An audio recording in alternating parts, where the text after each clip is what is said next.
மின்மினி திரை விமர்சனம். பிரவீன் கிஷோர், கௌரவ் காலை, எஸ்தர் அனில் மற்றும் பலர் நடிப்பில் ஹலிதா ஷமீம் இயக்கத்தில் கதிஜா ரஹ்மான் இசையில் வெளிவந்திருக்கும் படம் தான் மின்மினி. படம் எப்படி இருக்கு வாங்க பார்க்கலாம்.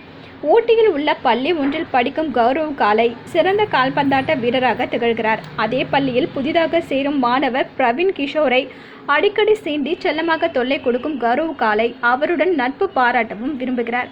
ஆனால் இதை புரிந்து கொள்ளாத பிரவீன் கிஷோர் அவரிடம் இருந்து தள்ளியே இருக்கிறார்.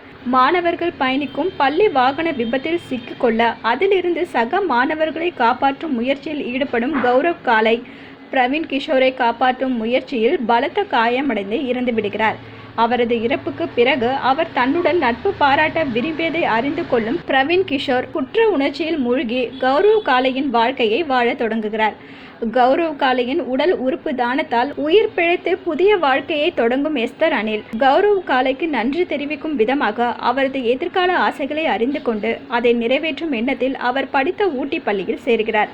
அங்கு குற்ற உணர்ச்சியால் தனக்கே தெரியாமல் கௌரவ் காலையின் வாழ்க்கையை வாழ்ந்து கொண்டிருக்கும் பிரவீன் கிஷோரின் நிலையை கண்டு அதிர்ச்சியடையும் எஸ்தர் அனில் அதிலிருந்து அவரை மீட்டெடுக்கும் முயற்சியில் ஈடுபடுகிறார். அதற்காக அவர் பள்ளி பருவத்தையும் தாண்டிய ஒரு பயணத்தை மேற்கொள்ள வேண்டிய சூழல் உருவாகிறது.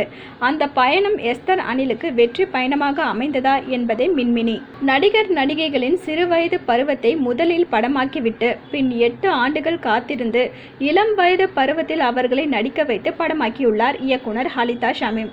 இந்திய சினிமாவில் இதுவரை யாரும் செய்திராத இப்படி ஒரு முயற்சியில் இயக்குனர் ஹலிதா ஷமீம் ஈடுபட்டு வெற்றி பெற்றிருப்பது பெருமைக்குரியது என்றாலும் இத்தகைய முயற்சி திரைக்கதைக்கு பலம் சேர்த்திருக்கிறதா என்றால் நிச்சயம் இல்லை என்றுதான் சொல்ல வேண்டும்.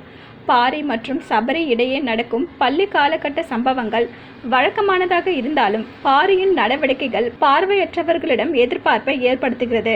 அந்த எதிர்பார்ப்புகளுக்கு அவர்களது சிறுவயது காட்சிகள் கதை சொல்லும் என்று நினைத்தால் அதை ஒரு இடத்தில் மட்டும் காட்டிவிட்டு கதையை வேறு பக்கம் திருப்பும் இயக்குனர் ஹலிதா ஷமீம் சபரி மற்றும் பிரவீனாவுடன் பார்வையாளர்களை பயணம் பட வைக்கிறார். கதை சொல்லும் முறை, தொழில்நுட்ப ரீதியாக படத்தை உருவாக்கிய விதம் ஆகியவற்றுக்காக இயக்குனர் ஹலிதா ஷமீம் மற்றும் அவரது குழுவினர் கடுமையாக உழைத்திருப்பது காட்சிகளில் தெரிகிறது.